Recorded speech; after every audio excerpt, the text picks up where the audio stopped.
नमस्ते साथियों, जैसे कि अपना पहला लेसन का पहला वीडियो कंप्लीट हो चुका था कल। आज हम दूसरा देखते हैं, ठीक है। उसके पार्ट बी है, उसी लेसन का पार्ट बी है, ठीक है। अलग ये दूसरा लेसन नहीं है, उसमें एक लेसन इतना बड़ा है कि उसमें हमें क्या करना पड़ा, पार्ट वन पार्ट बी करना पड़ा। इसके बाद इस लेसन का केवल एमसीक्यू चलेगा, जो कि 100-150 क्वेश्चन पूरे एमसीक्यू क्यू रहेंगे, और उसका पीडीएफ आप लोगों को बिल्कुल मिल जाएगा, ठीक है। ठीक है, जो हमारा जो वेबसाइट है वहाँ पे भी आपको मिल जाएगा, और इसमें डिस्क्रिप्शन बॉक्स में आपको लिंक दे दिया जाएगा, वहाँ पे भी आपको मिल जाएगा, ठीक है। तो उसमें जो आप लोगों ने देखा होगा कि है ना, कोल गैस और ये carbide to water, water to carbide, acetylene gas, सभी गैस के बारे में मैंने आप लोग को अच्छी तरह से समझा दिया, ठीक है। अब उसी में ही अब बढ़ते हैं ऑक्सी एसिटिलीन ज्वाला के प्रकार को देखते हैं, ठीक है। Types of oxy acetylene flame. तो इसमें क्या होता है, ऑक्सी एसिटिलीन फ्लेम क्या है, जो हम वर्कशॉप में अभी तक है कि आईटीआई में जो सीखे होंगे आप लोगों ने, तो उसमें क्या होता है कि दो फ्लेम होते हैं, ठीक है। जैसे फ्लेम तो 3 होते हैं, लेकिन गैस सिलेंडर कितनी होती है, 2 होती है। तो गैस सिलेंडर कौन कौन सी, एक ऑक्सीजन है और एक एसिटिलीन है, ठीक है। उसके बाद भी हमारे पास अन्य गैस है, एलपीजी अगर भी है, तो वो सब यानी कि हमें फिलहाल जो सिलेबस के अनुसार है वही हमको जानना है, ठीक है। तो अभी हम जानते हैं इसमें क्या होता है कि जो ऑक्सीजन और जो डीए जो होता है एसिटिलीन, जो जिसका फार्मूला, एक तो आप लोगों को सबसे इंपॉर्टेंट क्वेश्चन 4 क्वेश्चन है दोनों सिलेंडर के बारे में, सबसे मोस्ट इंपॉर्टेंट, या आप लोगों को कभी ना कभी क्वेश्चन हरदम पूछा जाएगा, ठीक है। तो पहला है जो एसिटिलीन है, जिसको हम बोलते हैं C2H2, ठीक है। ये आपको एकदम याद रखना है, एसिटिलीन का फार्मूला। इसका रंग कौन सा होता है, ठीक है। ये सिलेंडर का रंग कौन सा होता है, मैरून। क्या होता है, मैरून कलर, ठीक है। ये आपको ध्यान में रखना है। दूसरा है O2, ऑक्सीजन। क्या है, ऑक्सीजन, ठीक है, ऑक्सीजन, ठीक है। इसका रंग पूछेगा तो आप लोगों को ध्यान में रखना है काला। क्या है, काला। ये 4 आपको, एक क्या हो गया क्वेश्चन आपको बनेगा कि इसका एसिटिलीन का सूत्र क्या है, फार्मूला क्या है, तो आपको C2H2 ध्यान में रखना है। उसका रंग मैरून होता है। अगर मैरून ना देते हुए आप लोग 4 ऑप्शन दिया, लाल, हरा, पीला, नीला, ऐसे करके दिया, तो आपको लाल मारना है, ठीक है। अगर उसमें लाल ना देते हुए और लास्ट में ऑप्शन दे दिया है, लाल देखते हुए भी ऑप्शन दे दिया कि इनमें से कोई नहीं, इनमें से कोई नहीं, क्योंकि हमारा आंसर मैरून है, ठीक है। ऑक्सीजन का रंग आंख बंद करके काला देखना है, नहीं तो इनमें से कोई नहीं, ठीक है, इसमें कोई। और ऑक्सीजन का फार्मूला भी याद रखना है, ठीक है। अब आते हैं अपन यहाँ पे जो दिया गया उसके हिसाब से। ऑक्सी एसिटिलीन फ्लेम में देखो 3 प्रकार के फ्लेम होती है, ठीक है। पहला होती है न्यूट्रल फ्लेम, ऑक्सीकरण फ्लेम, कार्बोराइजिंग फ्लेम। ये 3 प्रकार की हमारे फ्लेम बनाते हैं। ये तीनों फ्लेम क्या है, तीनों फ्लेम की टेम्परेचर अलग अलग है, अलग अलग मटेरियल के लिए अलग अलग फ्लेम हमें तैयार करके उसका उपयोग करना होता है, ठीक है। जहां भी हम आर्क वेल्डिंग, गैस वेल्डिंग करना हो, गैस कटिंग करना हो, हमें उसके हिसाब से, उसकी शीट की मोटाई के हिसाब से, और जो प्रक्रिया हमें करनी है उसके हिसाब से हमें क्या करना पड़ता है, फ्लेम तैयार करना पड़ता है। अब फ्लेम का टेम्परेचर कितना होता है, तो फ्लेम का टेम्परेचर आमतौर पे देखो हर एक बुक में अलग अलग टेम्परेचर मिलेगा, लेकिन मैक्सिमम आप लोगों को हर बुक्स में, जो अच्छी बुक्स हैं, जो अभी तक मैं पढ़ते आया हूँ, तो तो उसमें हर एक बुक में अलग अलग देखने को मिला है। फिलहाल आप लोगों को ध्यान में रखना है 3100 से 3300 ये हमारा फ्लेम होता है, ठीक है। इसमें अब 3100 कौन सा होता है, 3200 कौन सा होता है, 3300 कौन सा होता है, ये आपको जानना है, ठीक है। तो देखो, अभी देखो, हमें पता है कि ऑक्सीजन कैसी गैस है, ठंडी गैस है, प्लस क्या करती है, जलने में मदद करती है। तो ठंडी गैस है और जलने में मदद करती है, तो उसका टेम्परेचर भी कम होगा, तो वो हमारा क्या होगा, 3100 ऑक्सीकरण, ठीक है।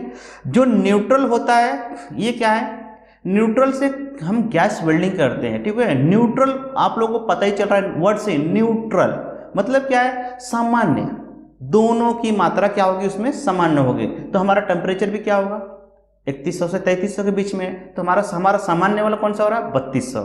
तो इसका एक क्या हो गया, 3200, ठीक है। न्यूट्रल फ्लेम का 3200, ऑक्सीकरण का 3100। अब आते हैं कार्बोराइजिंग, ठीक है, कार्बोराइजिंग लिखा हुआ है। तो कार्बोराइजिंग में क्या होगा, कार्बन की मात्रा बढ़ जाएगी। कार्बन की मात्रा जहां बढ़ेगी तो वहां पे क्या होगा, हीट बढ़ेगा, सब कुछ बढ़ेगा। तो जो हमारा एसिटिलीन है उसमें क्या होता है, कार्बन की मात्रा, जैसे कि आप लोगों को मैं पहले क्लास में बताया था, 293 यानी 90 के एबव 97 तक यानी कि उसमें रहता है, ठीक है। तो वो क्या होता है 97% अगर कार्बन की है तो वो उसमें भी टेम्परेचर भी ज़्यादा रहेगा, तो वो हमारा कौन सा हो जाएगा 3300 सेल्सियस, ठीक है। ये सेल्सियस है, ठीक है। ये हमारा टेम्परेचर है अलग अलग ज्वाला का। अब ये हम सर ज्वाला को, आप लोगों का क्वेश्चन को सर हम ज्वाला को पहचानेंगे कैसे। आप लोग अभी तक गैस वेल्डिंग किए होंगे ITI वगैरह में, जब आप लोग कर रहे होंगे तो वहाँ पे आप लोगों को ध्यान में आया होगा कि उसमें जो टिप होता है, जो नोजल होता है हमारा, जैसे यहाँ पे दिखाया गया, हाँ अभी देखो ये जो हमारा नोजल है, ठीक है, ये हमारा क्या है नोजल है, ठीक है। ये भाग हमारा क्या है नोजल है।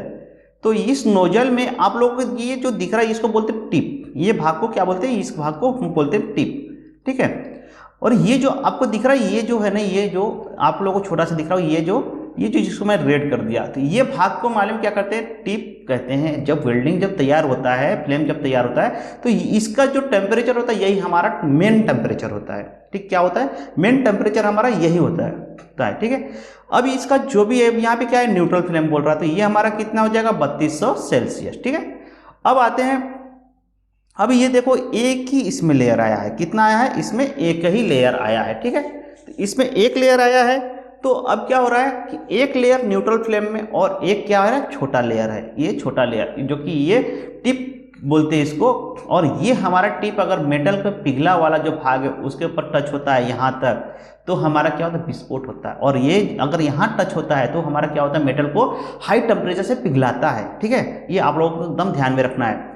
क्वेश्चन पूछेगा आप लोगों से कि देखो अभी क्या है, अभी हम ITI छात्र नहीं है, अभी हम कंपटीशन की तैयारी कर रहे हैं, ठीक है। कंपटीशन में क्या होता है क्वेश्चन घुमा के पूछा जाता है और अंदर से पूछा जाता है। तो आप लोगों को क्वेश्चन कैसे पूछेगा, सबसे ज्यादा टेम्परेचर फ्लेम के किस भाग में पाया जाता है, ठीक है। तो आपका सही आंसर टिप, आपको ये फ्लेम बोलेगा, पहला ही ऑप्शन देगा पूरा फ्लेम पे नहीं, ये जो बाहरी जो भाग है ये हमारा फ्लेम जो है ये टेम्परेचर हाई नहीं होता, ये लो होता है, ठीक है।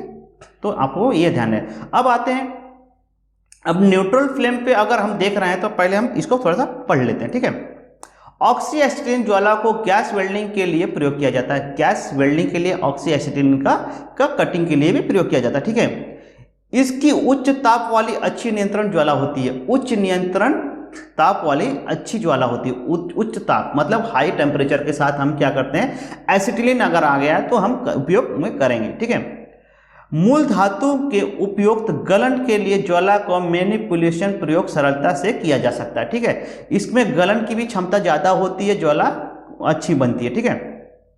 अब आते हैं नेक्स्ट पॉइंट है अपना, मूल धातु वेल्ड धातु के रासायनिक संयोजन पर यह परिवर्तित नहीं करती है। ये रासायन जो मूल धातु है रासायनिक संयोजन जो उसमें जो मेटल में जैसे एल्युमिनियम हो गया, कॉपर हो गया, तांबा हो गया, इसमें क्या होता है मिश्र धातुएं होती हैं, ठीक है। लोहा हो गया, ये एक मेटल से नहीं बना होता, ये अलग अलग धातुओं का मिश्रण होता है, उसमें भी इसमें कोई प्रभाव नहीं पड़ता है, ये वर्क करती है, ठीक है। अब आते हैं फ्लेम की ओर। तो पहला हमारा फ्लेम क्या है न्यूट्रल फ्लेम है। क्या है न्यूट्रल फ्लेम। न्यूट्रल फ्लेम में ऑक्सीजन और एसिटिलीन का समान अनुपात ब्लो पाइप में मिलता है। समान अनुपात मतलब क्या हो गया, जो रेशियो है उसका क्या रहेगा, एक अगर ऑक्सीजन लेते हैं हम 1 kg ऑक्सीजन लेते हैं तो 1 kg हमें एसिटिलीन पी लेना है, C2H2, ठीक है, और O2।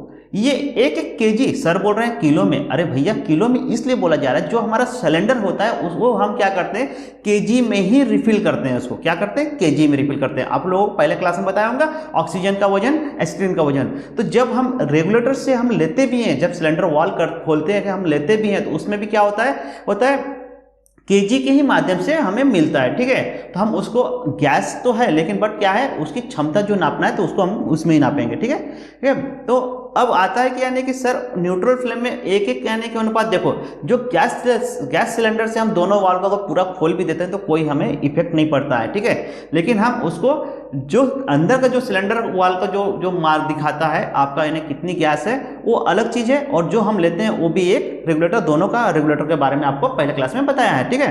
तो वो आप लोगों को ध्यान में लाना है, ठीक है। अब वहां से हमने वाल खोल दिया, प्लस हमारे होल्ड जो इलेक्ट्रोड बोल सॉरी ये जो अपना जो गैस नोजल होता है उसमें भी आप लोगों को पता देखे होंगे कि ऑक्सीजन और एसिटिलीन का वाल होता है कम ज्यादा करने का।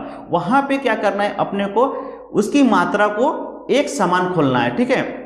यानी ऑक्सीजन भी एक, एसिटिलीन भी एक, दोनों की जब ये फ्लेम तैयार होगा तो कैसा होगा, ये सिंगल होगा। देखो ये सिंगल होगा और एक छोटी सी ज्वाला बनेगी सेंटर पे नीले कलर की। किसकी, कौन से कलर की बनेगी ये ज्वाला, नीले कलर की ही ज्वाला में सबसे ज्यादा टेम्परेचर होता है, ठीक है। ये भी आपको ध्यान में रखना है। एक क्वेश्चन यहाँ पे भी बन गया, देखो एमसीक्यू जब लगाएंगे तो उसमें आएगा कि नहीं आएगा ये इंपॉर्टेंट नहीं है, लेकिन ये आप बुक में जितने मैं इंपॉर्टेंट बता रहा हूँ वो नोट करते जाना है, ठीक है। थोड़ा सा वीडियो रोको और क्वेश्चन जो मैं बता रहा हूँ उसको नोट भी करते जाओ, ठीक है।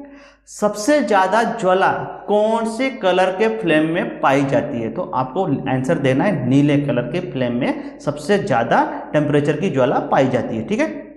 अब बढ़ते हैं क्वेश्चन की ओर, ठीक है। अब ये एसिटिलीन जो है ये क्या हो रहा है कि ये फ्लेम जो है ये ज्वाला उत्पन्न यानी कि कर रही है, बट लेकिन इसका टेम्परेचर कम रहेगा और ये सबसे हमारा ये जो भाग है ये न्यूट्रल फ्लेम की पहचान है। एक फ्लेम बड़ी, एक फ्लेम छोटी, ठीक है, जो टिप के पास रहेगी, ठीक है। ये हमारा न्यूट्रल फ्लेम है। नेक्स्ट बढ़ते हैं क्वेश्चन, यहाँ तक हो गया, ठीक है। अब आते हैं, इस ज्वाला में पूर्ण दहन घटित होता है। इस ज्वाला में पूर्ण दहन मतलब जो जितने भी हम गैस को उनको पूरा दहन होता है यानी कि खत्म होता है, ठीक है। इस ज्वाला का मूल धातु वेल्ड पर बुरा प्रभाव नहीं होता है। इस ज्वाला में न्यूट्रल फ्लेम में इसमें बुरा प्रभाव कुछ नहीं होता क्योंकि ये गैस वेल्डिंग के लिए उपयुक्त होता है, ठीक है। अर्थात धातु को ऑक्सीकृत नहीं होता है। ऑक्सीकृत मतलब जो जंग हो गया, ऑक्सीकरण हो गया, ऐसे यानी जो वातावरण में जो रहते हैं ना वो जो कि अशुद्धियाँ होती है उसमें इसमें कोई प्रभाव नहीं पड़ता है, ठीक है। धातु के साथ प्रतिक्रिया के लिए कोई कार्बन उपलब्ध नहीं होता है। जब ये धातु की जो प्रतिक्रिया है उसमें कोई कार्बन का इसका कोई उपलब्धियां नहीं होती है। प्रयोग, इसका यूज कैसे करना, अधिकांश उत्तम धातुओं अर्थात स्टील, ढलवा लोहा, स्टेनलेस स्टील, तांबा, एल्युमिनियम वेल्ड के लिए इसका प्रयोग किया जाता है, ठीक है। अब ढलवा लोहा अर्थात स्टील मतलब हमारा मेटल, ठीक है। स्टेनलेस स्टील जिसमें जंग नहीं लगता उसको बोलते हैं स्टेनलेस स्टील, जैसे हमारा फिल्टर वोल्टर देखे होंगे आप लोगों को, ठीक है। वो जो पानी का बॉटल वगैरह होता है उसमें स्टेनलेस स्टील लगाया जाता है जिसमें जंग लगने की संभावना बिल्कुल नहीं होती। तांबा, एल्युमिनियम ये भी क्या है, इसमें भी जंग वोंग नहीं लगता है, इसलिए इस ऐसा नहीं है कि ये जंग लगने वाली जो वस्तु नहीं उसमें इसको उपयोग करना है, ऐसा नहीं है। मैं आपको ये स्टेनलेस स्टील का नाम बता रहा हूँ और ये सब जो तांबा, एल्युमिनियम जो आपको क्वेश्चन बन सकते हैं उसके लिए बता रहा हूँ। ऐसे ये न्यूट्रल फ्लेम हर धातु को वेल्ड करने के लिए सक्षम है, ठीक है। नेक्स्ट बढ़ते हैं ऑक्सीकरण ज्वाला, ठीक है। ऑक्सीकरण ज्वाला का टेम्परेचर मैं बता चुका हूँ आपको। ऑक्सीकरण मतलब कितना होगा, सबसे कम वाली ज्वाला जो है 3100 सेल्सियस, ठीक है। एक मिनट,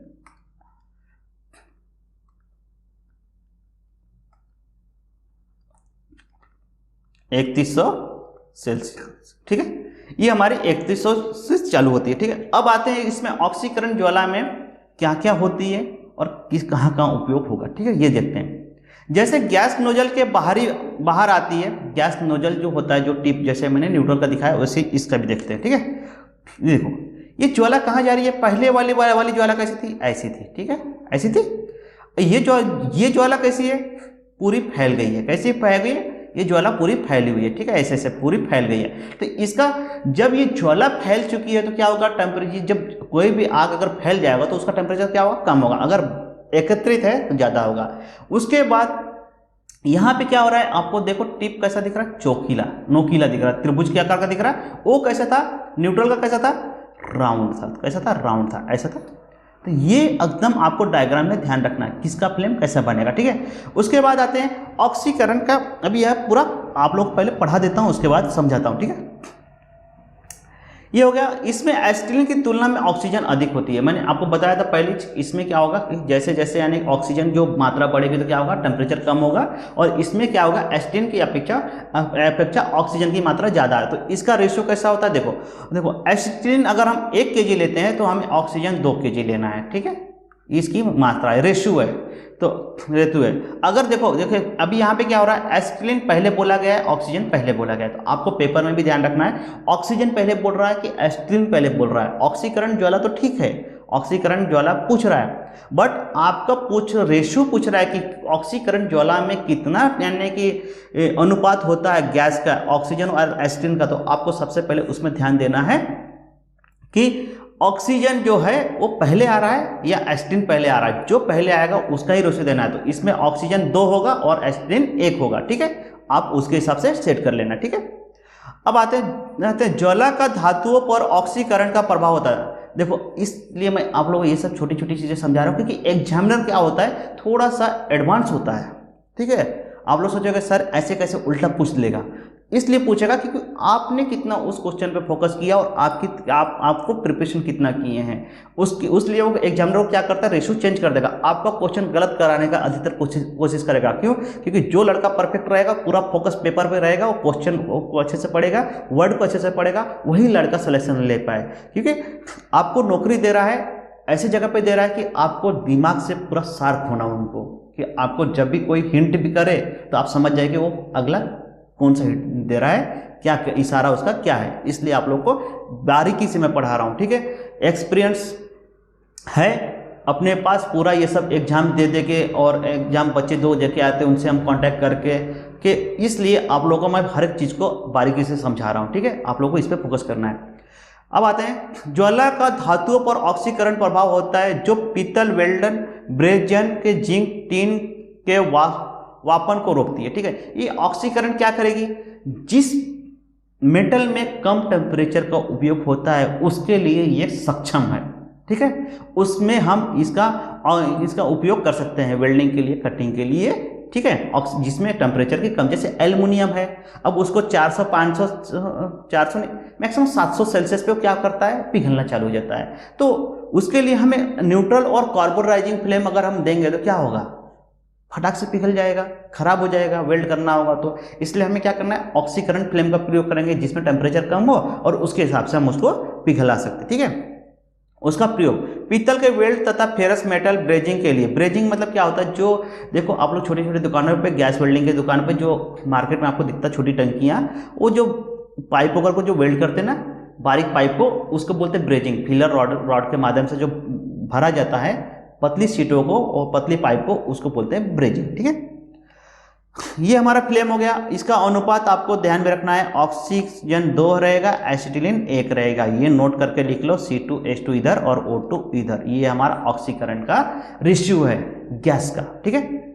और ये हमारा टिप है, इसका सेल्सियस रहेगा 3100 सेल्सियस, ठीक है। अलग अलग बुक में अलग अलग रहेगा, 2900 भी कहीं दिया रहेगा, कहीं 3100 भी दिया रहेगा, ठीक है। 3100, 3200, 3300 ऐसे मैं हर एक बुक में देखता हूँ, ये हमारा प्रॉपरली है, ठीक है। नेक्स्ट बढ़ते हैं। अब आते हैं कार्बोराइजिंग फ्लेम पे। कार्बोराइजिंग फ्लेम जिसमें क्या होता है, एसिटिलीन की मात्रा ज़्यादा रहेगी और ऑक्सीजन की मात्रा कम रहेगी, ठीक है। तो सेम टू सेम जो हमने ऑक्सीजन में किया था वही कार्बोराइजिंग में करना, ध्यान में रखना है आपको पेपर की अपेक्षा की। यानी कार्बोराइजिंग बोल रहा कार्बन की मात्रा ज़्यादा, कार्बन की मात्रा किस में ज़्यादा होती है, एसिटिलीन में। तो हमारा C2H2 कितना हो जाएगा, जगह C2H2 हमारा 2 हो जाएगा और ऑक्सीजन 1 हो जाएगा। ये हमारा किसका हो गया कार्बोराइजिंग का हो गया। और इसका सेल्सियस कितना हो जाएगा, 3300 सेल्सियस, ठीक है। ये आपको एकदम बिल्कुल ध्यान में रखना है कि सर ने क्या बताया, कैसे बताया है। ये O2, ठीक है, O2 ये आपको ध्यान में रखना है। और ये हमारा एसिटिलीन का हो गया, ठीक है। ये बॉक्स करके मैं बता दिया, इसलिए कार्बोराइजिंग का। अब इसकी फ्लेम कैसी होती है, क्या होता है, ये देखते हैं, ठीक है। यह ब्लो पाइप से ऑक्सीजन की तुलना में अधिक एसिटिलीन प्राप्त करता है, ठीक है। ये क्या बोल रहा है, ब्लो पाइप में ऑक्सीजन की तुलना में अधिक एसिटिलीन। तो हमारा कितना एसिटिलीन है, 2 है, ऑक्सीजन 1 है, तो अधिक एसिटिलीन तो प्राप्त करता ही करता है। ज्वाला का स्टील पर कार्बन वापन प्रभाव होता है, इससे कठोरता, भ्रूणता तथा कमजोर वेल्ड प्राप्त होता है, ठीक है। अब ये क्या बोल रहा है, इसमें कठोरता भी आता है, क्योंकि कार्बन क्या करेगा, कठोरता बढ़ाता है, घटाता है, ठीक है। घटाता नहीं, बढ़ाता ही है, क्योंकि कार्बन जितना हम बढ़ाएंगे तो उसमें कठोरता बढ़ेगी, ठीक है। प्रयोग स्टाइलिंग कठोर पलक, स्टील पाइपें, लिंडे, वेल्ड और ज्वाला सफाई के लिए उपयोग किया जाता है। ज्वाला सफाई मतलब क्या होता है, जो कहीं कहीं देखे होंगे आप लोग, ज़्यादा जंग लगा रहता है, ग्रीस, तेल, ऐसा कुछ, यानी कुछ मेटल पे ज़्यादा ही लगा है जो आसानी से नहीं निकल सकता, उसको हम क्या करते हैं, हीट कर देते हैं, हीट करके जला देते हैं उसको। तो वैसे जगह पे इसकी ये ज्वाला का उपयोग किया जाता है। प्लस प्लस जो कठोर पदार्थ है, जो कठोर मेटल है, उसके लिए हमें कार्बोराइजिंग फ्लेम का उपयोग किया जाता है। अब कार्बोराइजिंग फ्लेम में देखो यहाँ पे 3 फ्लेम होते हैं। कितने होते हैं? 3। एक लेयर, दूसरी लेयर, ये तीसरी लेयर। ये हमारा क्या है? ये टेम्परेचर सबसे हाई वाला टिप जिसको बोलते हैं वो है। दूसरी लेयर है तीसरी लेयर। ऐसे करके कार्बोराइजिंग में 3 फ्लेम होते हैं। ऑक्सीराइजिंग का फ्लेम फैला हुआ होता है, न्यूट्रल का शेप में होता है, 2 फ्लेम होते हैं। ऐसे करके आपको ध्यान में रखना है और चित्र देखते बराबर आंसर आंख बंद करके दंड से मारना है, जो भी आपको इसके हिसाब से ऑप्शन रहेगा वो। ठीक है, नेक्स्ट बढ़ते हैं। अब आते हैं वेल्ड की जाने वाली धातुओं पे कौन सी वेल्ड जो मटेरियल है उसके अनुसार कौन सा फ्लेम हमें देना है, वो आपको ध्यान में रखना है। ठीक है, देखो अभी इसमें देखो सबसे ज़्यादा फ्लेम कौन सी दिख रही है? न्यूट्रल फ्लेम दिख रहा है। तो आप लोगों को इतना याद रखना है, न्यूट्रल फ्लेम जो है कौन से? मध्य फ्लेम है, और वो सभी जगह उपयुक्त होती है, सभी टिक पे। अब रहेगा सर इसमें लेकिन 2 और नाम दिख रहे हैं, एक ऑक्सीकरण ऑक्सीराइजिंग और एक कार्बोराइजिंग। तो आप लोगों को ये याद करने के लिए केवल मैं इसलिए बता रहा हूँ कि आपको याद करने में आसान हो जाएगा। केवल आपको 2 ही याद करना है, बाकी ऐसी ही याद है। क्यों? बाकी तो न्यूट्रल ही मारना है ना, अपने को 2 ही याद करना है। इससे बाहर से क्वेश्चन 7 जो मैंने सेट किया है, इससे 7 से बाहर आपका पेपर नहीं बनेगा। ठीक है, तो अब देखो पीतल के लिए, पीतल आमतौर पे सबको पता है। ठीक है, तांबा और जस्ता का ये मिश्रण होता है। ठीक है, ठीक है। तो अब ये भी क्वेश्चन पूछा जाता है, पीतल में मिश्रण किस किस चीज का होता है? तो आपको एक चीज याद रखना है, नॉर्मली पिताजी, हमारे पिताजी होते हैं पीतल में तांबा और जस्ता होता है। पिताजी, तांबा, जस्ता। ठीक है, ऐसे याद एकदम एकदम एकदम एकदम याद हो गया होगा अब तक कि पिताजी, तांबा और जस्ता, पीतल। ठीक है, अब इसके लिए क्या करना है? पीतल के लिए ऑक्सीकरण फ्लेम क्या करना है? पीतल जो हमारा क्या होता है, तांबा पीतल क्या होता है? ऑक्सीकरण फ्लेम पे कम टेम्परेचर पे ये पिघल सकते हैं। ठीक है, ये एक याद कर लिए तुमने, हो गया। अब एक आता है स्टेनलाइट। ये जो स्टील है, स्टेनलाइट स्टील, ये कठोर होता है, कार्बन की मात्रा ज़्यादा होती है, इसलिए कार्बोराइजिंग फ्लेम इसके लिए उपयुक्त है। बस 2 याद करना है, बाकी तो हमारा न्यूट्रल फ्लेम है। आपको बाकी याद करने की कोई जरूरत नहीं है। वैसे याद करना चाहते हैं तो आपको यह दे दिया गया, आप लोग बुक पे नोट करके इसको याद कर लीजिएगा। ठीक है, नेक्स्ट बढ़ते हैं। अब आते हैं, देखो ये कुछ दिखाया गया ऑक्सीजन ज्वाला का संयोजन तथा प्रयोग। ठीक है, आप लोगों को एसिटिलीन ऑक्सीजन ज्वाला, ये ऑक्सी एसिटिलीन ज्वाला है जो कि 3100 से 3300 सेल्सियस उत्पन्न करती है। ठीक है, आपको दिखा दिया गया, मैं पहले ही बता दिया हूँ। ठीक है, उसके बाद है हाइड्रोजन ऑक्सीजन। देखो गैस सिलेंडर चेंज होते जाएगा, लेकिन ऑक्सीजन आप लोगों को सब में दिखेगा। क्यों दिखेगा?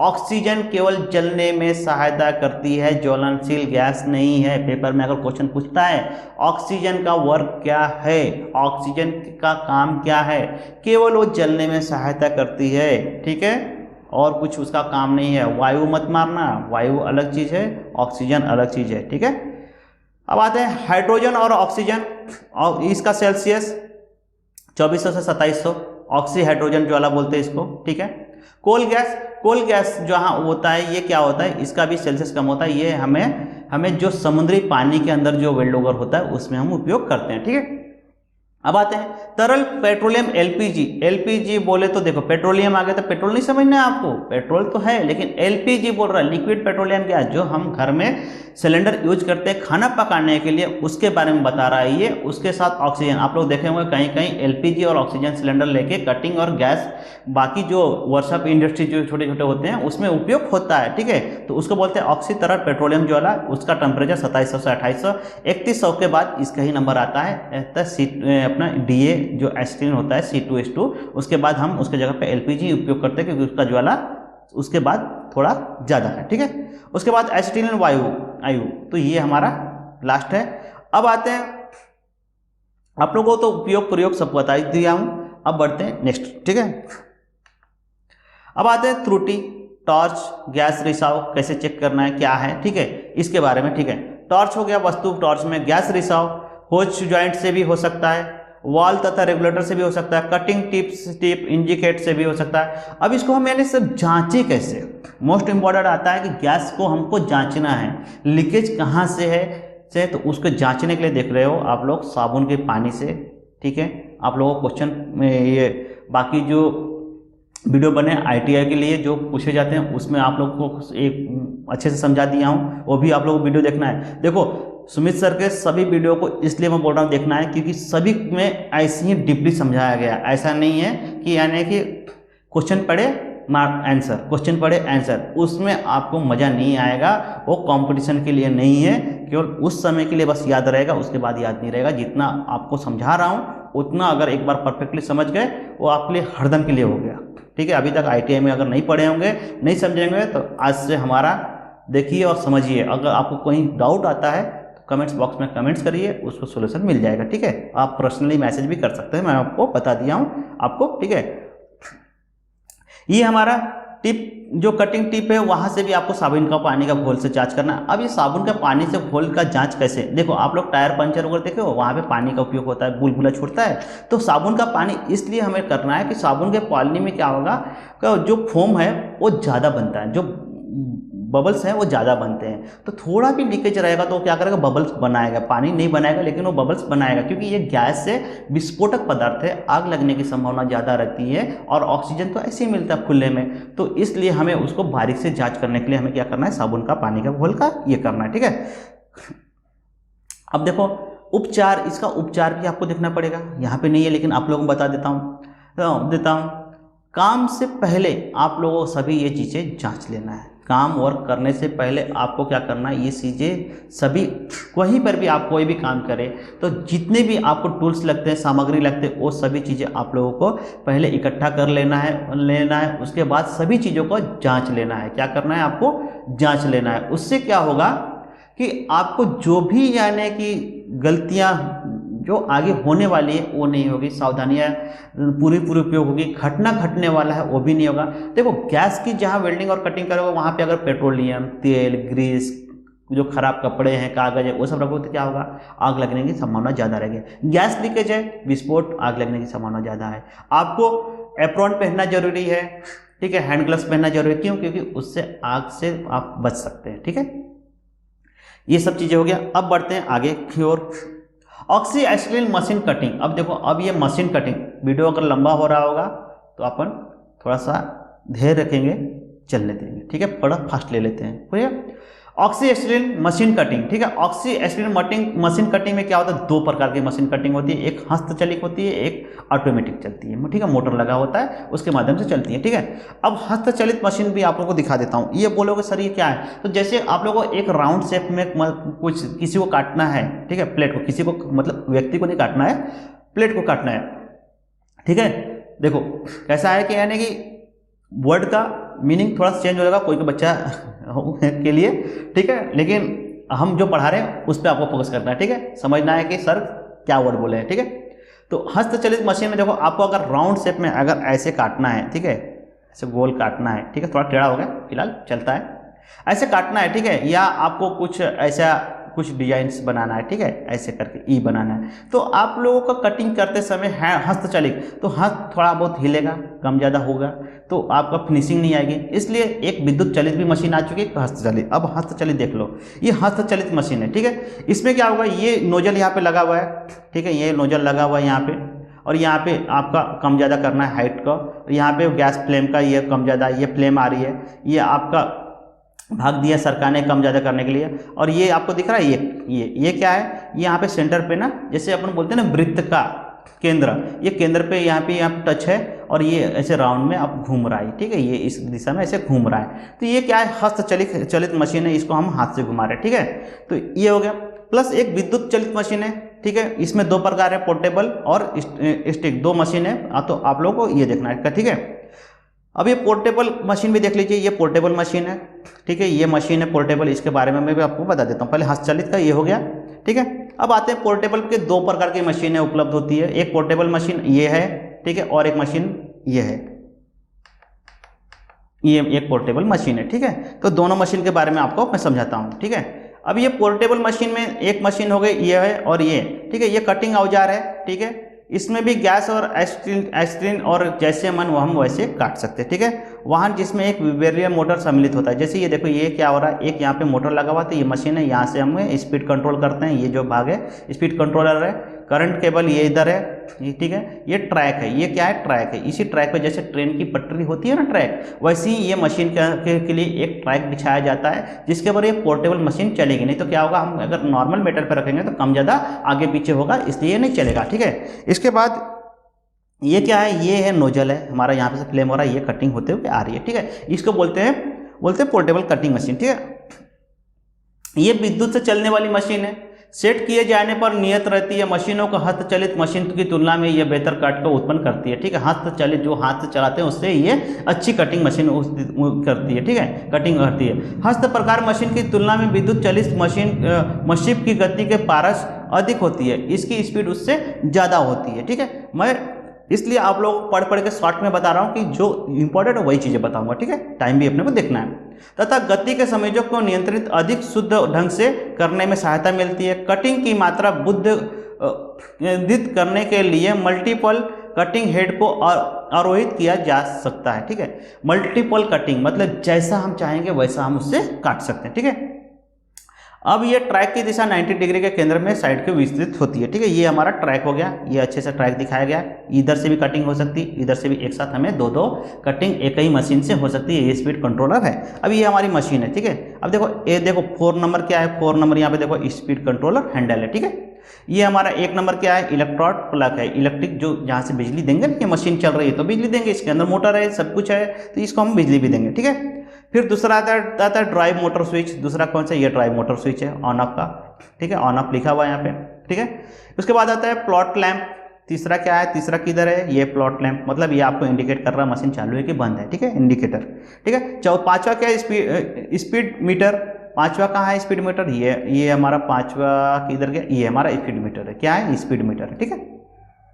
6 कटिंग लीवर, ये हमारा कटिंग क्लच लीवर, यानी कि जैसे हमको कम ज़्यादा करना है, साइड अगर कम मोड़ना है, उठाना है, बंद करना है, ये हमारा क्लच, ठीक है। ऐसे करके मशीन भी आप लोगों को, ये हमारे पास मशीन भी है। एक दिन आपको चालू बंद करके ये मशीन की वीडियो धीरे धीरे अभी कोशिश करूँगा कि अपने कॉलेज में जाके ऐसे बना के आपको वीडियो ला के दे दूँ, ठीक है। एस्थेटिक मशीन, इस मशीनों में देखो क्या है, ये मशीन के बारे में बता देता हूँ। अभी इसको उतना पढ़ते नहीं है, आपको सीधा सीधा जो है वो बता देते हैं, ठीक है। अब यहाँ पे देखो आप लोग, सबसे पहले ये देखो हस्तचलित मशीन देखिए, ये पोर्टेबल मशीन देख ले। ये क्या है, ये ऑटोमेटिकली मशीन है, ये भी पोर्टेबल बोल सकते हैं, ठीक है। अब यहाँ पे आपको नोजल दिख रहा है, ये कटिंग हो रही है, डिजाइन दिख रहा है, सेम डिजाइन का यहाँ पे आपको दिख रहा है साचा। देखो मार्क पेन देखो, लाल वाला पेन देखो कहाँ जा रहा है, दिख रहा है, ये दिख रहा है आपको, ये है हमारा सांचा, जिसको बोलते हैं ना, जैसे हम यानी कि कुछ बनाते गुजिया उजिया जैसे सांचा, ठीक है, वैसे ये समझ लीजिए ये एक सांचा है, ठीक है, कि इस डिजाइन में हमको कटिंग करना है, ठीक है। अब ये कटिंग पे देख रहे हो, ये एक डंडा दिख रहा है, ये देखो पेन, देखो पेन, ये पेन जा रही है, देखो कहाँ जा रही है, ये पेन है, यहाँ पे दिख रही है, अभी ये डंडा दिख रहा है, ये जो डंडा है, ये डंडा क्या कर रहा है, यहाँ पे अपने को घूम रहा है, ये क्या कर रहा है, ये इसके हिसाब से घूम रहा है, और ये हमारा ये जो है, ये जो नोजल है ना, ये नोजल का जो भाग है ना, ये उसी हिसाब से ये यहाँ पे कटिंग कर रहा है, तो इसको बोलते हैं पोर्टेबल कटिंग मशीन, ठीक है, ठीक है। ये क्या कर रहा है, स्टेचिंग मशीन में ये आप लोगों को जैसा आप यहाँ पे फिट करेंगे वैसा आपको ये परफेक्टली काट के देगा, ठीक है। और इसमें कम ज़्यादा का भी हिसाब नहीं होता है, अगर थोड़ा बहुत हुआ तो वो अलग चीज़ है, ठीक है। जैसा आप लोग देख रहे होंगे अभी लेजर कटिंग भी आती है, ठीक है। अब आते हैं नेक्स्ट, टेम्पलेटेड का प्रयोग करते हुए प्रोफाइल कटिंग, ठीक है। टेम्पलेटेड का प्रोफाइल, अभी ये जो प्रोफाइल देख रहे हो आपको इसी के बारे में बोल रहा है। प्रोफाइल जैसा आपको प्रोफाइल दिया गया था वैसी ही कटिंग हुई है, यहाँ पे हुई है ना, सेम टू सेम, इसको बोलते हैं प्रोफाइल कटिंग। जैसा आप चाहेंगे वैसा काट सकते हैं, ठीक है।